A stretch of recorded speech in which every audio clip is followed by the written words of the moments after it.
We did all this during the pandemic, everything virtual. Now I'm lost. There my man is. There he is. Hi, John. As handsome as ever. Hey, Albert, how are you, Mr. Dr. Bourla? I'm very well. How are you? I'm good. You know, I know you would have been here in person if you could have been. I know that it was your plan. And, you know, I guess you can't be criticized for running one of the biggest companies in the world, and things happened and you had to be back in New York. But thanks for still doing this virtually with us. And I want to spend the few minutes that we have together. Folks, give me a timer so I can make sure that you got cheating me on my time with Bourla. This is so important, this conversation, because, and I have 3 lines of conversation with you, the first of which is personal. You invited me and my wife into your life, not to have a proper lunch or go to a fancy dinner somewhere. You invited us into your house, like a sleepover. Like, you know, come to dinner and like hang out. And why? Like, why did you extend yourself so much? Why do you don't need to do it. Actually, I think I'm about to answer my own why. Let me see if I can put this together, actually. Is the thing that happened to your family in Eastern Europe, which the audience does not know about, still on your mind? The thing that happened. Look, I invite you to my home because since the first day we met, my wife and me with you and your wife in a conference, we hit it off, and it was great chemistry. So we really enjoyed. Actually, you came and we still remember. Yes, and after dinner and in the morning in breakfast. So it was natural for me. He actually, what is a sleepover called? What do you call them? Slumber party. That's what we said. We were going to have a slumber party. And it was, I remember this was yesterday, it was a rich experience. But that sense of humanity in you, I think, let me get the easy part out of the way, because actually I want to spend more time on this piece of the humanity. I'm going to come back to that. What you have done as a CEO of Pfizer during the pandemic, and I'm one of your recipients. I have taken the COVID vaccine, all 4 or 5 of them, I believe. I think they just got the booster from Pfizer. It's been fantastic. And, you know, people have got all kinds of things to say, and people are welcome to their opinion. God bless you. But Bishop T.D. Jakes and I were talking one day, and Bishop T.D. Jakes said it very plain. He said, look, 97% of everybody who's dying, who's dead or on a ventilator, are unvaccinated. So, yes, it's not perfect. They created it in 8 months. But if you don't want to be dead, get the vaccine. I'm taking the vaccine. So I took the vaccine, and it's like the COVID is becoming like the new flu. You get vaccinated and it doesn't kill you. But this like killed like a lot of people, and it came upon us from nowhere, and heads of states are calling you from all over the world, including our head of state then, and it typically takes 2 to 3 years, as I understand it, Dr. Bourla, to create a vaccine, and you guys did it in record time. You did it in 8 months. Is that right? It takes 8 to 10 years, and we did it in 8 months, and we got it approval in 9 altogether. Yeah.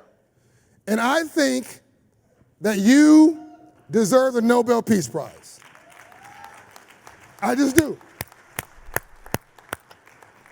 You know, it's not me. I mean, I was, of course, the face of the company, and I was the face of the team to the press and to the public, and as you said, to a lot of governments. But, you know, it was a very big team of, first of all, brilliant scientists, and then hugely dedicated. They were spending sleepless hours to do that. And we are very, very proud of what we were able to accomplish, clearly, and we know that that will remain in the history as one of the greatest medical achievements, given the magnitude of health impact that this vaccine had, how many lives were spared and how many hospitalizations were avoided, and yeah, we are very, very proud of it.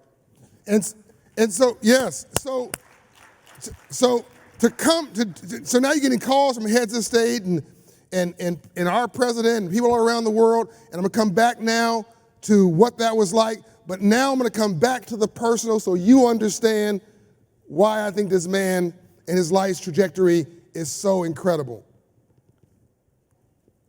And I'll connect this to your kindness. Please tell the audience and those watching on LinkedIn, who's viewing through iHeartRadio, Bloomberg, Roland Martin Live, CNBC, our own streaming platform, Dr. Bourla, the attendees, the delegates here, please tell everybody about your childhood, about your mother. My mom. Look, I mean, I had a happy childhood. I was born in a middle-class family. We didn't have affluence, but nothing was missing from home. My father and mother were very happily married together. They love each other. It was very obvious to all of us.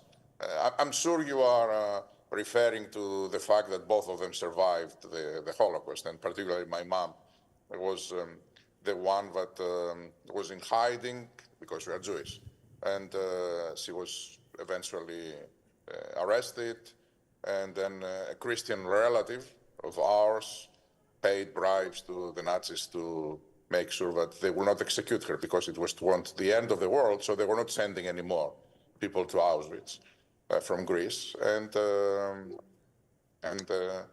eventually she hardly escaped execution. She was put in front of in a line in front of a wall and behind the wall and in front of a firing squad. And last moment they pulled her out of the line, and as she was going back, she heard the execution of everybody else. So, and you know, she went back to jail. She was not back to freedom, where she had been abused in the jail. She was a teenager. So she had very, very difficult times. And her brothers actually came from Auschwitz. They survived there. So as a family, they were all discussing about these stories home, which is very rare, because usually Holocaust survivors never discuss. Typically, they don't discuss the horrors that they live. They want to forget. It's a very, very unique situation. But, you know, my mother, not my father so, but my mother was talking about those things. And I think... Oh, no. Hold on. Wait, we got to get this. Hold on a minute. Are you back, Albert? He's frozen. Hold on a minute. So while we're trying to get him back, I don't know if you caught all that. Happy childhood, everything's fine. World War II, his mother is put into in line of a firing squad. And everybody got murdered. Everybody was gunned down. But they pulled his mother out. I mean, unbelievable. And of course, if that hadn't happened, he wouldn't be here. He wouldn't be CEO. That he wouldn't have made the decisions that he made. No other CEO would have made the decisions the way he made them. You wouldn't have a vaccine. I believe tens of millions of lives would be lost, if not more. He cut deals in Africa with African heads of state, along with my friend Shrive Masiyiwa, who was not able to be part of this, the sixth richest man in Africa, a black man in Africa, who cut these negotiated deals on the government side. But Albert Bourla took these extra steps, not just dealing with the UK and dealing with the United States and England and France. He dealt with Africa and African leaders to make sure that people in Africa got these vaccines at no cost. And oh, you're back. Can you hear me? Can you hear me, Albert? I'm sorry for that. No problem. Somebody tripped on a cord or something. But I was just telling them that I was saying that if your mother hadn't been pulled out of the firing squad line at that moment, you wouldn't be here. What was the statistical? You told me a number in this small town of who was executed and who survived. It's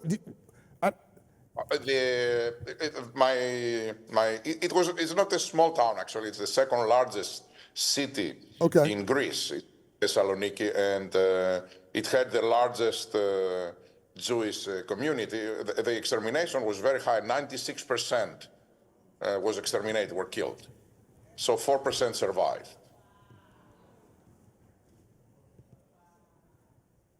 4% survived. And the likelihood of your mother being pulled out of that firing squad was almost zero. Does she know who did it? What God did it? Huh? And so, Albert, you may be humble and nice.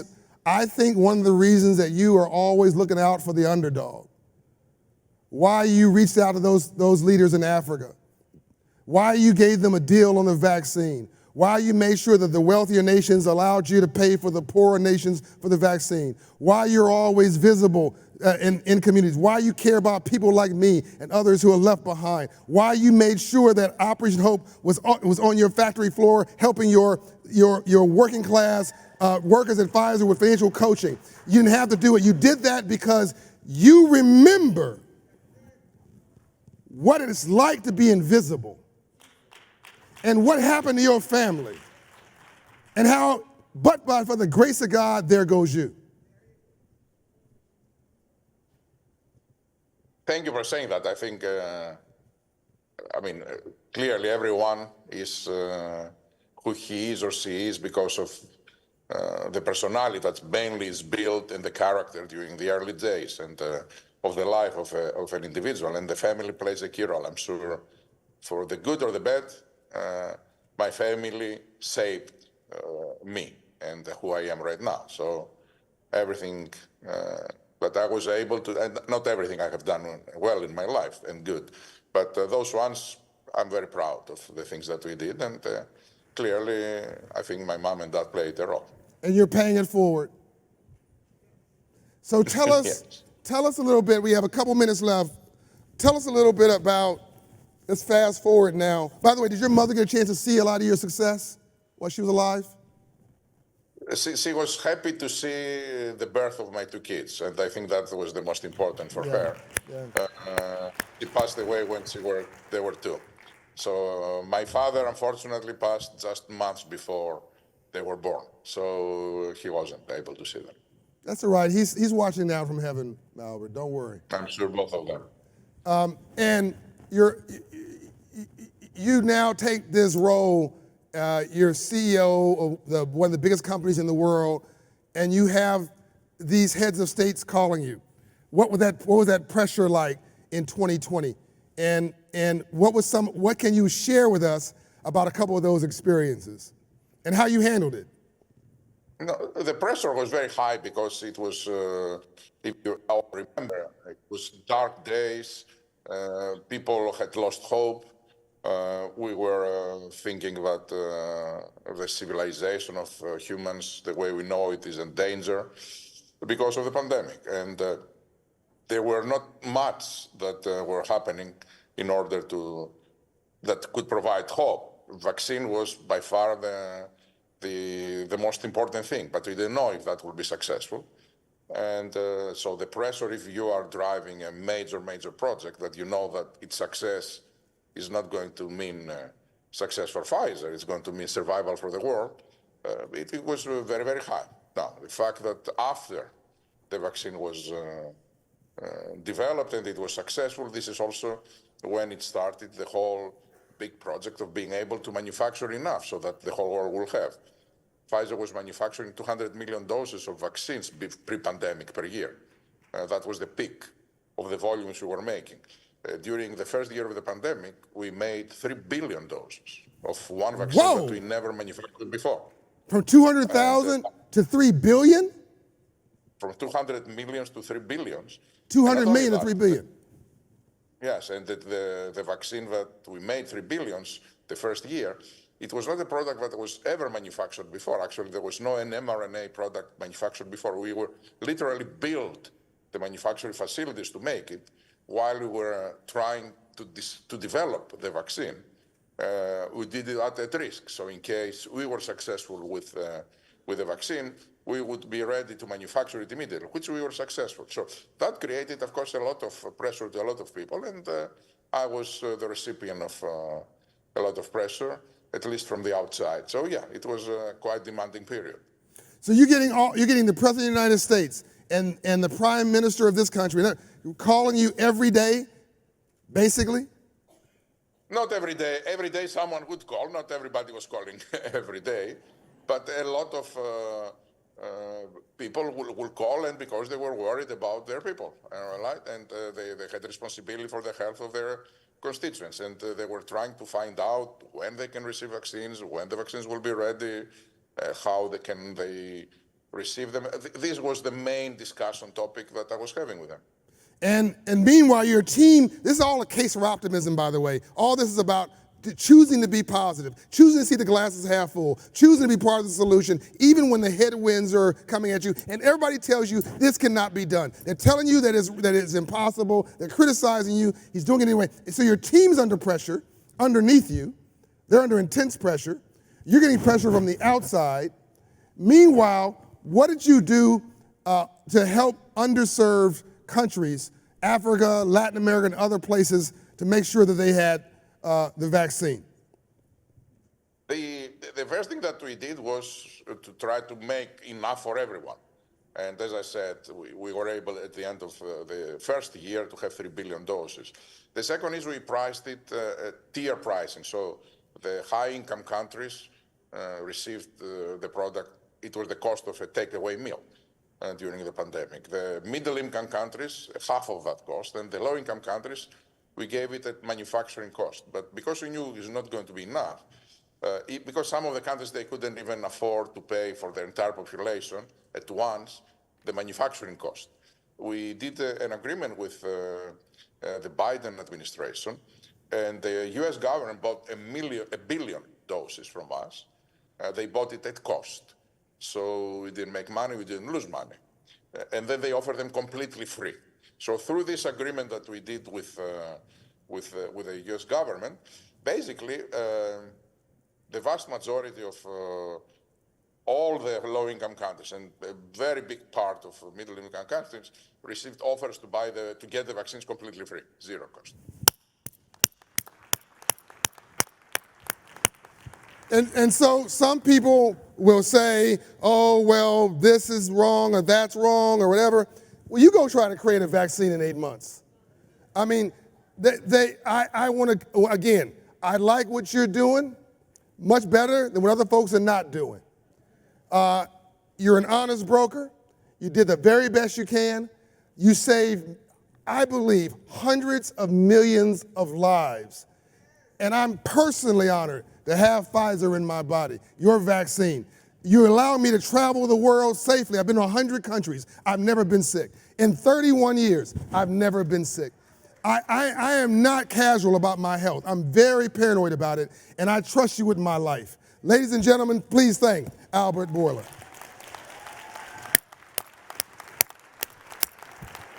Love you, man.